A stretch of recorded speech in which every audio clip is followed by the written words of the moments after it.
Hello दोस्तों, स्वागत है इस यूट्यूब चैनल पर। आज हम इकोनॉमी ज्योग्राफी की क्लास दूसरी करेंगे। जिसने पहली क्लास नहीं देखी है वो पहले क्लास देख ले। शुरू करने से पहले लाइक एंड सब्सक्राइब ज़रूर कर दे।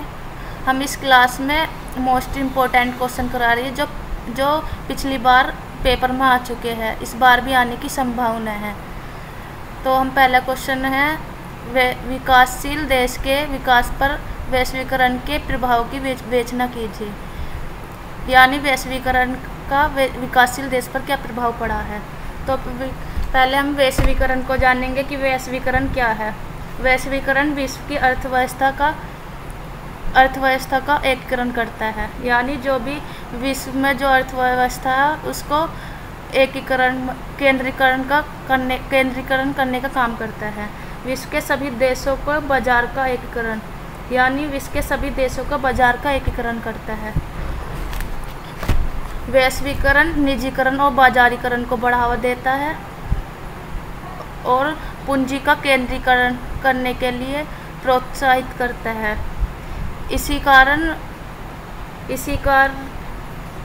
कारण पूंजी का समान वितरण नहीं होता, जिससे लाभ का न्यायसंगत वितरण भी नहीं होता, कि सभी को लाभ नहीं मिलता इसी कारण।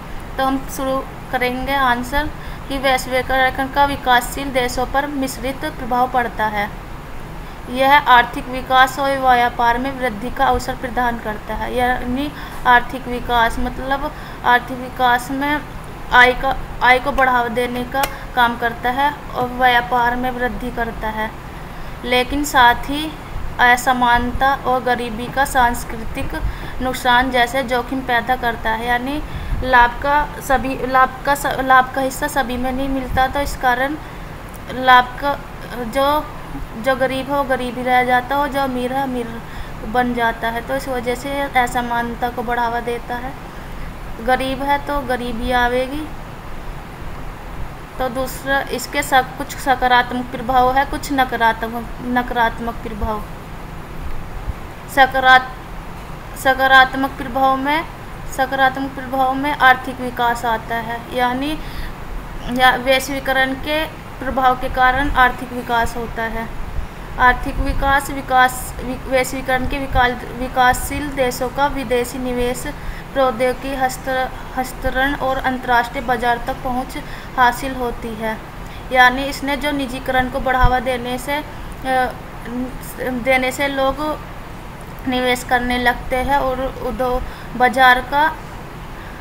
बाजारीकरण होने से बाजार में कोई हस्तक्षेप नहीं होता सरकार का। इसी वजह से आर्थिक विकास को ज़्यादा बढ़ावा मिलता है क्षेत्र में, जिससे आर्थिक विकास को बढ़ावा मिलता है। रोजगार के अवसर वैश्वीकरण के कारण रोजगार के अवसर बढ़े हैं, लेकिन ये अवसर सिर्फ जो मानसिक रूप से कौशल क्षमता है, जो मानव के पास कौशल क्षमता है उन्हीं को ये अवसर मिलता है।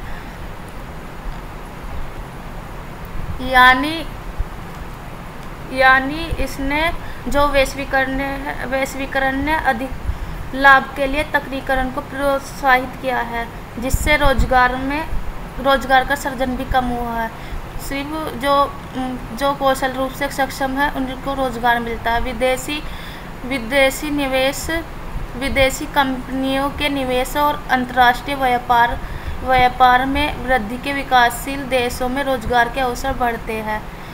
यानी विदेशी कंपनी आती है भारत में या किसी अन्य देश में, तो ये आकर रोजगार को बढ़ावा देती है, जिससे रोजगार का सृजन होता है।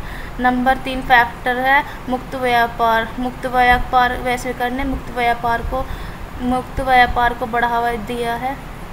जैसे वैश्वीकरण का मुक्त व्यापार को बढ़ावा देता है, जिससे विकासशील देशों को अपनी वस्तु और सेवाओं को अंतर्राष्ट्रीय बाजार में बेचने का अवसर मिलता है। यानी मुक्त व्यापार के कारण जो देश की वस्तुएं हैं वह दूसरे देशों में जाती है और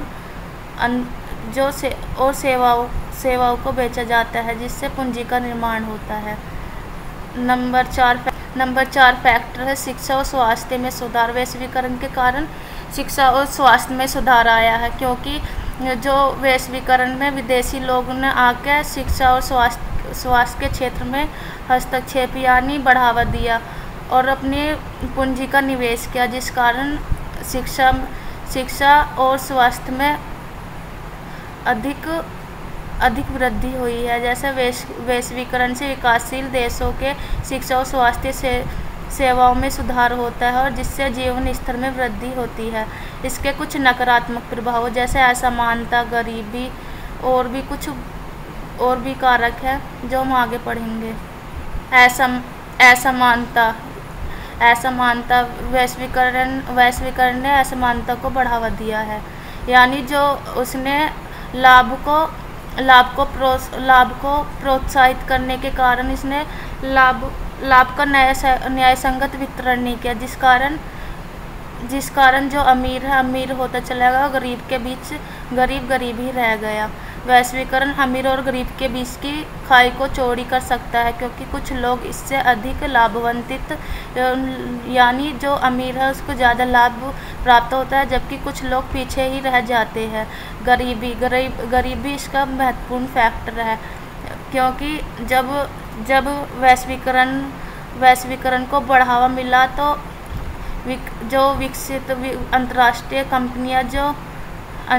कंपनियां देशों में उसने अधिक से अधिक निवेश किया। जो बड़ी कंपनी ही उन्होंने छोटी कंपनियों को प्रतिस्पर्धा में पीछे छोड़ दिया, जिस कारण जो छोटी कंपनियों ने श्रमिकों को काम दिया था उनसे वो काम छीन लिया गया, इसलिए उनके गरीबी का यह बहुत महत्वपूर्ण कारण बना है। वैश्वीकरण के कारण कुछ विकासशील देशों में गरीबी और बदतर हो सकती है, क्योंकि अंतर्राष्ट्रीय प्रतिस्पर्धा यानी अंतर्राष्ट्रीय जो प्रतिस्पर्धा का सामना करने में सक्षम नहीं होती। कुछ कंपनियां अंतर्राष्ट्रीय प्रतिस्पर्धा करने में सक्षम नहीं होती, वो पीछे ही रह जाती है। इस वजह से इन कंपनियों को जोखिम उठाना पड़ता है और कंपनियां बंद हो जाती है। नंबर 3 फैक्टर है सांस्कृतिक नुकसान।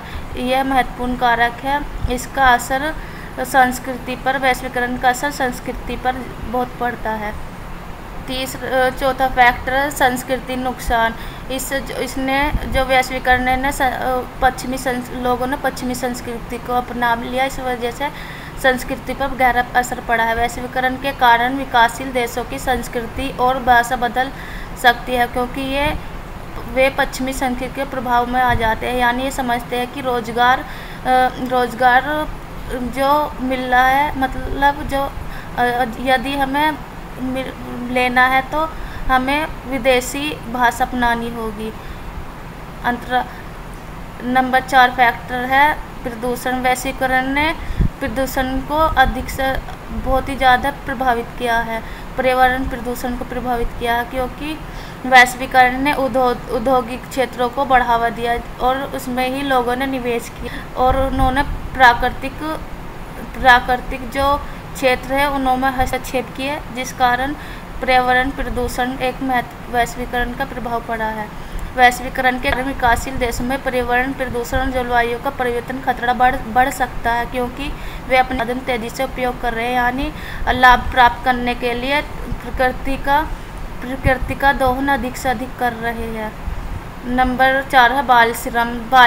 वैश्वीकरण के विकासशील देशों में खतरा बढ़ सकता है, क्योंकि वे सस्ते श्रम के लिए प्रतिस्पर्धा करते हैं, यानी वैश्वीकरण ने जैसे प्रतिस्पर्धा बढ़ी तो श्रम भी सस्ता होने लगा, इस वजह से बाल श्रम को बढ़ावा। निष्कर्ष, वैश्वीकरण विकासशील देश के लिए एक जटिल और दो तलवार है। आर्थिक विकास और व्यापार में वृद्धि का अवसर प्रदान करते हैं, लेकिन साथ ही जोखिम भी पैदा करते हैं। विकासशील देशों का वैश्वीकरण के लाभ